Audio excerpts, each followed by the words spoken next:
Olá, você já assistiu um vídeo ou leu uma reportagem sobre TDAH e saiu dali achando que talvez você tivesse esse problema? Por que tanta gente se identifica com sintomas de TDAH e acaba correndo para o consultório dos psiquiatras para saber se tem esse transtorno? Eu tenho visto isso acontecer muito, por isso eu resolvi fazer esse vídeo para revelar para você o que as pesquisas científicas têm falado sobre esse assunto e te ensinar como é que você pode evitar um falso diagnóstico de TDAH. Então, fica comigo até o final que você vai aprender bastante. Eu sou Adriana Guiar, sou psiquiatra, trabalhei anos com ensino para médicos residentes em psiquiatria e esse é o canal Além da Serotonina, onde exploramos os debates e controvérsias entre neurociência, saúde mental e humanidades. E antes de começarmos, eu queria avisar que eu estou deixando aqui embaixo, na descrição do vídeo, um link para você baixar o meu livro que se chama A Psiquiatria no Divã, entre as ciências da vida e a medicalização da existência. Se você tem interesse em se aprofundar um pouco mais no assunto, vai lá que vale a pena. Durante as últimas décadas, a prevalência de transtornos psiquiátricos infantis diagnosticados aumentou dramaticamente. Algumas pesquisas recentes revelam que a taxa de diagnósticos de TDAH aumentou cerca de 70% nos últimos 25 anos. Em uma outra pesquisa, publicada no JAMA, no Jornal da Associação Médica Americana, em 2021, encontrou fortes evidências de que há um overdiagnose de TDAH, ou seja, um excesso de diagnósticos de TDAH. Eu fiz um vídeo só sobre isso, cujo link eu também vou deixar aqui embaixo na descrição, se você quiser assistir. Nos últimos anos, tem havido uma sensibilização cada vez maior da população e dos médicos sobre o diagnóstico de TDAH. Inúmeros blogs e vídeos na internet têm falado sobre esse assunto e, naturalmente, isso faz com que mais pessoas se reconheçam nos sintomas de TDAH, procurando um especialista para confirmar o diagnóstico.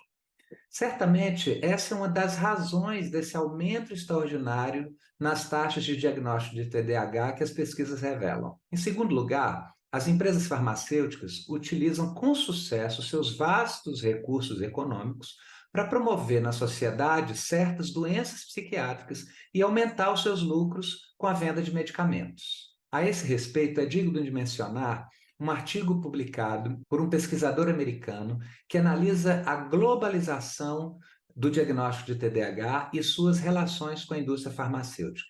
Eu também fiz um vídeo sobre isso que vou deixar aqui embaixo para vocês. Mas por que no caso específico do TDAH é tão comum que as pessoas se identifiquem com o diagnóstico ao ver algum vídeo ou reportagem sobre os sintomas? Existem dois conceitos muito importantes quando falamos de diagnóstico.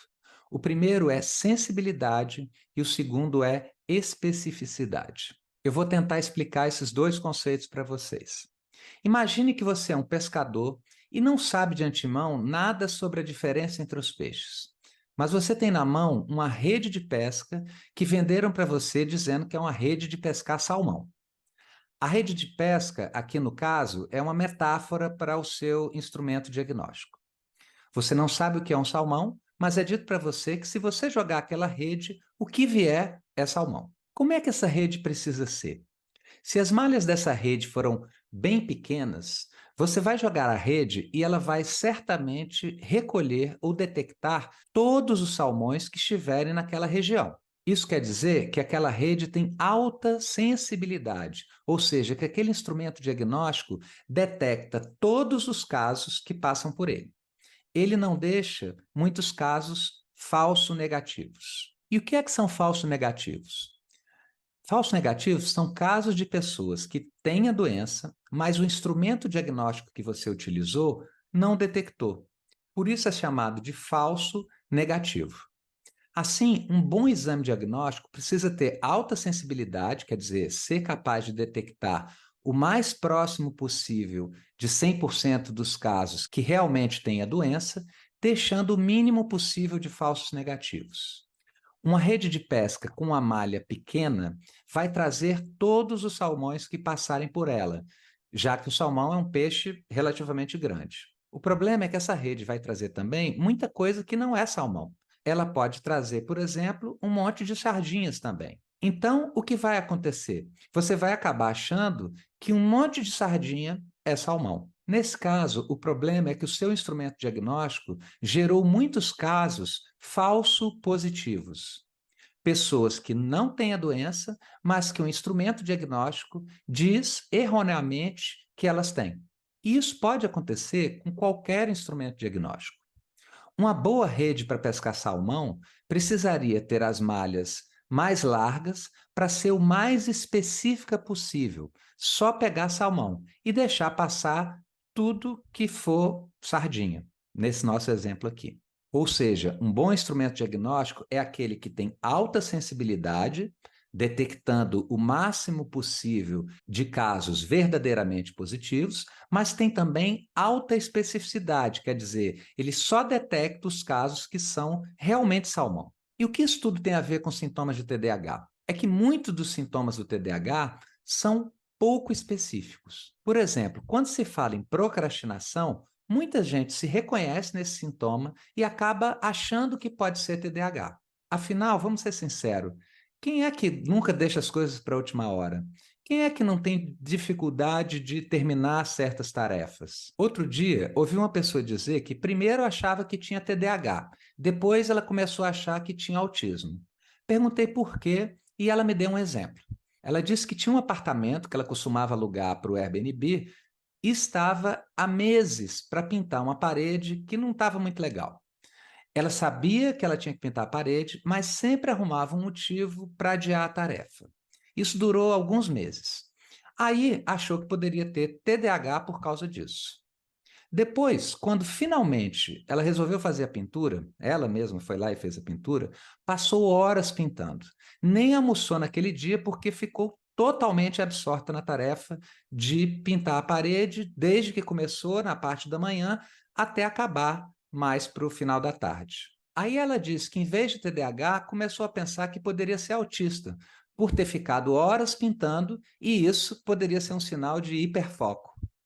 Percebe onde a coisa pode chegar? O nível de identificação que as pessoas podem ter com sintomas de certos diagnósticos? A falta de atenção é outro sintoma com o qual muita gente se identifica. E, em alguma medida, todo mundo tem algum grau de falta de atenção. Basta você estar com algum problema na cabeça, no seu pensamento, que aquilo perturba a sua capacidade de atenção. Quando alguém está preocupado, a gente não fala assim, fulano está meio distante, está no mundo da lua. Dificuldade de concentração é a mesma coisa. Há diversas situações normais da vida e até mesmo outras situações clínicas, como depressão e ansiedade, por exemplo, que podem comprometer a nossa capacidade de atenção e de concentração. Pois esses sintomas são muito prevalentes, muito pouco específicos. Isso faz com que muita gente se identifique com os sintomas do TDAH. Então, é preciso a gente prestar atenção para onde os critérios diagnósticos do TDAH têm uma especificidade maior. Buscar essa especificidade para o diagnóstico, ao invés de ficar no que é mais geral e muito comum. E onde, a meu ver, estão as características que dão mais especificidade ao diagnóstico do TDAH? A primeira coisa é que é preciso entender que o TDAH é uma patologia da infância. Um dos critérios necessários para o diagnóstico de TDAH é que os sintomas precisam ter iniciado antes dos 12 anos de idade. Aí você vai falar, e no adulto? Mas não tem o TDAH do adulto? Mas no adulto, o TDAH é sempre a persistência de sintomas que começaram lá na infância. Outra característica fundamental, que é um critério necessário para se fazer o diagnóstico de TDAH, é que os sintomas precisam ser graves o suficiente para prejudicar a vida social e acadêmica do indivíduo. A gente não nasceu para ficar 4 horas prestando atenção em um professor falando na sala de aula. Isso é uma invenção da nossa cultura, que exige muito das nossas capacidades cognitivas. Evidentemente, a maioria de nós possui uma plasticidade cerebral que nos permite conseguir realizar essa tarefa. As pessoas com TDAH não. Por definição, elas apresentam uma dificuldade que, quando o ambiente exige mais nesse aspecto, elas irão falhar. O TDAH é uma patologia que restringe essa plasticidade, que restringe a capacidade do sujeito se adaptar a uma situação, como a situação escolar, em que o ambiente exige muito da nossa capacidade de atenção e concentração. Logo, o comprometimento da capacidade acadêmica é um critério fundamental e necessário para se fazer o diagnóstico. Então, vejam, aquele adulto que acha que tem TDAH, mas quando você pergunta, ela diz que foi uma criança com um desempenho escolar normal, com funcionamento normal, muito dificilmente tem TDAH. Isso já tira do jogo muita gente que eu tenho visto por aí se identificando com sintomas de TDAH. Então, pessoal, fiquem de olho. O TDAH é uma patologia que necessariamente começa na infância, que compromete de forma importante o funcionamento do sujeito nas áreas acadêmicas e na vida social, e onde diversos sintomas relacionados estão presentes. Alguns dos sintomas do TDAH estão presentes no funcionamento normal de boa parte das pessoas, por isso é fundamental identificar aquilo que dá mais especificidade para o diagnóstico de TDAH, para a gente não sair por aí achando que sardinha é salmão e expondo um monte de crianças e até adultos ao uso de medicamentos que são derivados de anfetamina. Aliás, o tratamento é outro ponto fundamental a ser discutido. Mas para esse vídeo não ficar muito longo, eu vou gravar um outro vídeo só sobre isso e vou deixar aqui na descrição para vocês. Um abraço.